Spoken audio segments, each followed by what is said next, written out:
മാന്യപ്രേക്ഷകർക്ക് എൻ്റെ പ്രണാമം. രാമായണത്തില് സീതാദേവി ഒരു മാനിനെ, സ്വർണ്ണ നിറത്തിലുള്ള മാനിനെ കണ്ട് അതിൽ മോഹിച്ച് ശ്രീരാമനോട് പറയുന്നുണ്ട്, ആ മാനിനെ എനിക്ക് പിടിച്ചു തരണം.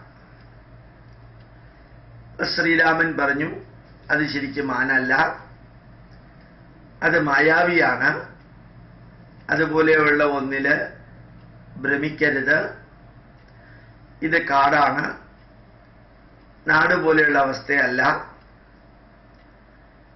അതിനു വേണ്ടിയിട്ട് ആവശ്യമില്ലാതെ വാശി പിടിക്കരുത് തുടങ്ങിയ വരികൾ ശ്രീരാമൻ സീതയ്ക്ക് ഉപദേശിച്ചു കൊടുത്തു. പക്ഷെ സീത അതൊന്നും കേട്ടില്ല. അതിനെ കിട്ടിയേ തീരും.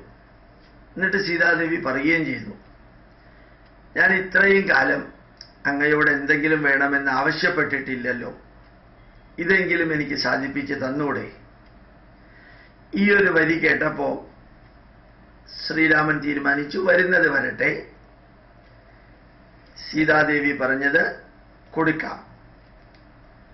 അങ്ങനെ ആ മാരീച്ച മാനിന്റെ പുറകെ പോയി. കഥ നിങ്ങൾക്കറിയാവും, ചരിത്രം നിങ്ങൾക്കറിയാവുന്നതാണ്.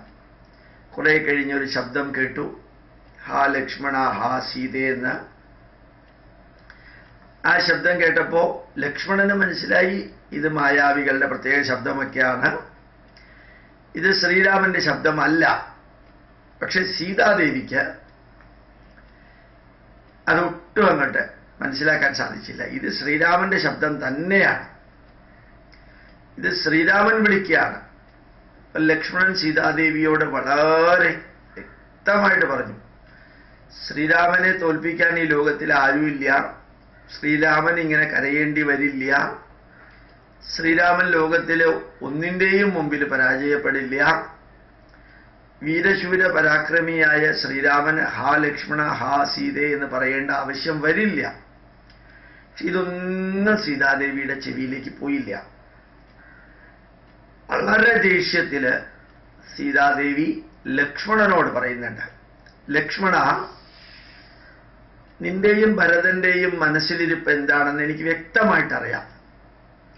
എന്നിട്ട് ലക്ഷ്മണനെ അതിശക്തമായ ഭാഷയില് സീതാദേവി വിമർശിക്കുന്നുണ്ട്. അതിശക്തമായ ഭാഷയിൽ ലക്ഷ്മണനെ സീതാദേവി വിമർശിക്കുന്നുണ്ട്. ആ വിമർശനാത്മകമായിട്ടുള്ള വാക്കുകൾ കേട്ട് താങ്ങാൻ പറ്റാതെ ലക്ഷ്മണൻ ഒരു ലക്ഷ്മണ രേഖ വരച്ച് ഇതിനിപ്പുറത്തേക്ക് കടക്കരുതെന്ന് സീതാദേവിയോട് പറഞ്ഞ് ലക്ഷ്മണൻ രാമന്റെ അടുത്ത് പോവാണ്. രാമന്റെ അടുത്ത് പോയപ്പോൾ ശ്രീരാമൻ ചോദിച്ചു, എന്താ ഒറ്റയ്ക്ക് വന്നത്? സീതാദേവിയെ കൊണ്ടുവരായിരുന്നില്ലേ? അപ്പോൾ ലക്ഷ്മണൻ രാമനോട് പറയുന്നു, സീതാദേവി പ്രയോഗിച്ച വാക്കുകളെല്ലാം ഉദ്ധരിച്ചുകൊണ്ട് കൂർത്തുമൂർത്ത കാരിരുമ്പിന്റെ ആണി ചുട്ടു പഴുപ്പിച്ച് ചെവിയിൽ വെച്ചതുപോലെയുള്ള അനുഭവം ഉണ്ടാക്കുന്ന വാക്കുകൾ സീതാദേവി പറഞ്ഞപ്പോൾ മുമ്പോട്ടും പിമ്പോട്ടും ചിന്തിക്കാൻ സാധിച്ചില്ല.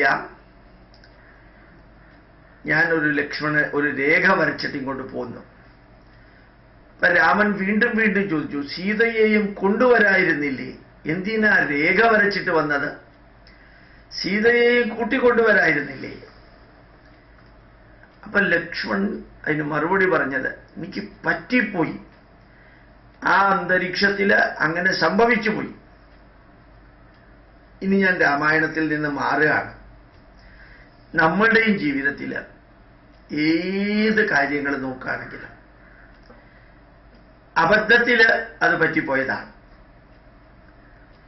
ഇന്നലത്തെ പത്രത്തില് ഒരു ജയിലില് ശബരിമല തീർത്ഥാടനം പോലെ തടവ് പുള്ളികളെ തീർത്ഥാടനം നടത്തുന്ന ഒരു ഫോട്ടോ ഉണ്ടായിരുന്നു.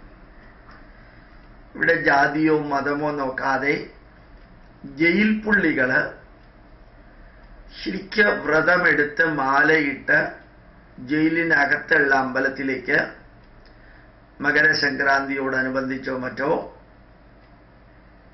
അവര് തീർത്ഥാടനത്തിന് പോവാണ്, ജയിലിനകത്ത്, പുറത്തല്ല. ഇതിന്റെ ചുവട്ടിൽ കൊടുത്തിരിക്കുന്ന വിവരണ പ്രകാരം ഏതോ ദുർബല നിമിഷത്തിൽ അറിയാതെ സംഭവിച്ച തെറ്റിന്റെ ശിക്ഷ അനുഭവിക്കുന്ന വ്യക്തികള്, തടവ് പുള്ളികള്, ഏതോ ദുർബല നിമിഷത്തില് അറിയാതെ സംഭവിച്ച തെറ്റിന്റെ ശിക്ഷ അനുഭവിക്കുന്ന ആ തടവ് പുള്ളികൾ തന്നെയായിരുന്നു കെട്ടി ശബരിമലയിൽ പോയത്. കാഴ്ചക്കാരും അവർ തന്നെയായിരുന്നു, സഹായികളും അവർ തന്നെയായിരുന്നു, അതിനു വേണ്ടിയിട്ടുള്ള ഒരുക്കങ്ങൾ ഉണ്ടാക്കിയതും അവർ തന്നെയായിരുന്നു. ഇതായിരുന്നു വിവരണം. ഇതിനകത്ത് ഒരു പ്രത്യേകതയുണ്ട്. തടവ് പുള്ളികളാവാൻ കാരണം ഏതോ ദുർബല നിമിഷത്തിൽ പറ്റിപ്പോയി എന്നുള്ളത് പറയേണ്ടി വരുന്നത് സംഭവിച്ചതുകൊണ്ടാണ്. നമ്മളുടെയും ജീവിതത്തിൽ, എന്റെയും നിങ്ങളുടെയൊക്കെ ജീവിതത്തിൽ ചില കാര്യങ്ങളുമായിട്ട് നമ്മൾ മുമ്പോട്ട് പോകുമ്പോൾ ചിലതിൽ അങ്ങനെ നമുക്ക് സംഭവിച്ചു പോകും, മനഃപൂർവ്വമല്ല. പലപ്പോഴും അങ്ങനെ സംഭവിച്ചതിൻ്റെ പേരില് വഴക്കും കുടുംബ ഛിദ്രവും സമൂഹത്തിൽ അനൈക്യവും സംഘടന വരെ പിളർപ്പിലേക്ക് എത്തുന്നതും രാഷ്ട്രം വരെ യുദ്ധത്തിൽ ചെന്ന് അവസാനിക്കുന്നതൊക്കെ നമുക്ക് കാണാനും കേൾക്കാനും സാധിക്കും.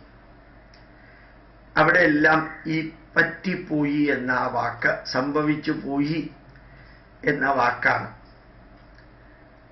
ആ സംഭവിച്ചു പോയി എന്ന് അപ്പുറത്തുള്ളവർ പറയുമ്പോൾ അതിനെക്കുറിച്ച് മനസ്സിലാക്കാനും അതിൻ്റെ പുറകിലുള്ള കാരണങ്ങളെ വിലയിരുത്താനും സാധിച്ചാൽ രണ്ടു കൂട്ടർക്കും ഉണ്ടാകാവുന്ന മാനസിക ശാരീരിക ക്ഷതങ്ങൾ ഒഴിവാക്കാൻ സാധിക്കും, കുറയ്ക്കാൻ സാധിക്കും.